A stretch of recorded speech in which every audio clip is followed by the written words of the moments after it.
ये क्वेश्चन अमित जी ने अपने भाई के लिए पूछा है और उनके भाई की उम्र है 25। तो ये अपने चाहते हैं कि इनका भाई जो है वो 3,000 रुपए की सिप शुरू करे, और वो पूछ रहे हैं कि अगर उन्हें अभी 3,000 की सिप शुरू करनी है फॉर लॉन्ग टर्म, 25 साल का ये नज़रिया है, 25 साल उनकी उम्र है उनके भाई की, तो किस तरह की सिप में पहला इन्वेस्टमेंट होना चाहिए 3,000 रुपए का? देखिए प्रियंका, ये बहुत ही इंपॉर्टेंट सवाल आपने पूछा है। 25 साल का टाइम होराइजन है, 3,000 की ये सिप करना चाह रहे हैं। तो इसमें थोड़ा सा स्टेबिलिटी होना भी बहुत जरूरी है। तो मैं इनको जो फंड्स रिकमेंड करना चाहूंगा कि आप 3 फंड अगर लेना चाहते हैं, तो एक तो कोटक का मल्टी कैप फंड ले लीजिए। उसमें 25% लार्ज, 25% मिड, 25% स्मॉल कैप आपका बढ़िया से कवर हो जाता है। एक मैं डीएसपी का मल्टी एसेट एलोकेशन फंड लेना चाहूंगा, क्योंकि मेरे को नहीं पता कि ये कितने एग्रेसिव है। फर्स्ट टाइम इन्वेस्टर है, तो मैं नहीं चाहता कि बहुत ज्यादा भी रिस्क लें। एंड मल्टी एसेट में एडवांटेज ये होता है, थोड़ा गोल्ड सिल्वर, थोड़ा डेट, एंड ज्यादातर उसमें इक्विटी होता है। और जो एक तीसरा फंड मैं रिकमेंड करना चाहूंगा, आईसीसी का large and mid cap. And ICC के फंड मैनेजर अच्छे हैं, एंड उसमें लार्ज मिड और वो थोड़ा स्मॉल भी ऐड कर लेते हैं। तो ये थोड़ा सा आप 3 फंड के थ्रू करेंगे तो मेरे को लगता है स्टेबिलिटी रहेगी एंड बेटर कर पाएंगे। ओके, सो मल्टी एसेट, एक आईसीआईसीआई का आपने लार्ज और मिड कैप का, और तीसरा आपने क्या बोला?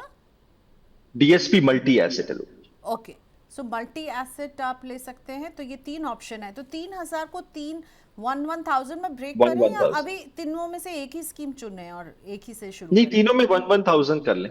ओके, ठीक है। चलिए Amit ji, best of luck. I hope आपके ब्रदर आपकी बात सुनते हों, जितने प्यार से आप उनके लिए सवाल पूछ रहे हैं। अगला क्वेश्चन हैदर का लेकर के आते हैं बेंगलुरु से।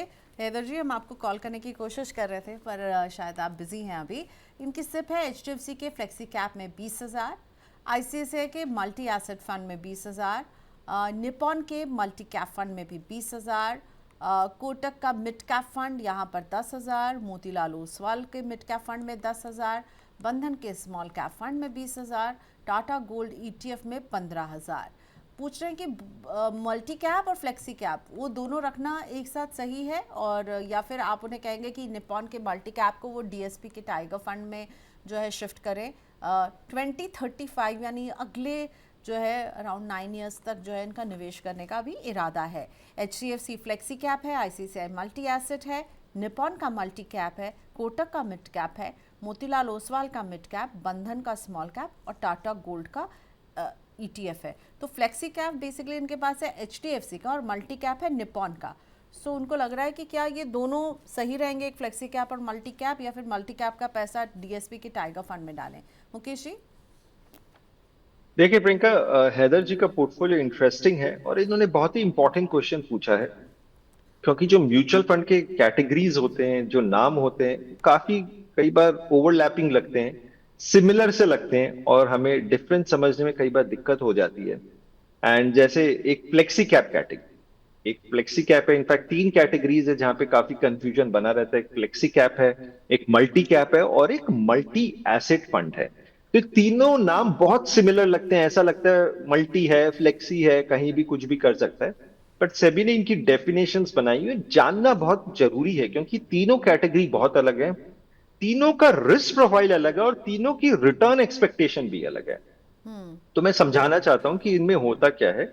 जो फ्लेक्सी कैप है, उसमें सेबी की डेफिनेशन है कि फंड मैनेजर पैसा कहीं भी डाल सकता है, उसको जितना डालना है लार्ज में डालो, जितना मिड में डालना है, जितना स्मॉल कैप में डालो, कोई रिस्ट्रिक्शन नहीं है।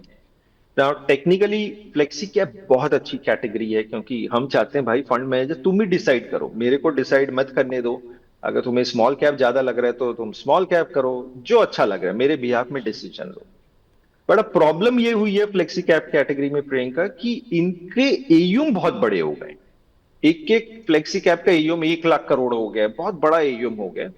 और जब एयूम बड़ा हो जाता है तो वो छोटी कंपनीज में पैसा डाल ही नहीं पाते, क्योंकि 1 लाख करोड़ में से आप ऐसे देखिए ना, किसी कंपनी में आप 10% भी डालें या 5% भी डालें, 5,000 करोड़ में डालेंगे तो पता नहीं stock mid cap small cap कहां चढ़ जाएगा। तो इसके वजह से कंस्ट्रेंट आ जाते हैं, इनको ज्यादातर पोर्टफोलियो इनको लार्ज कैप में रखना पड़ता है।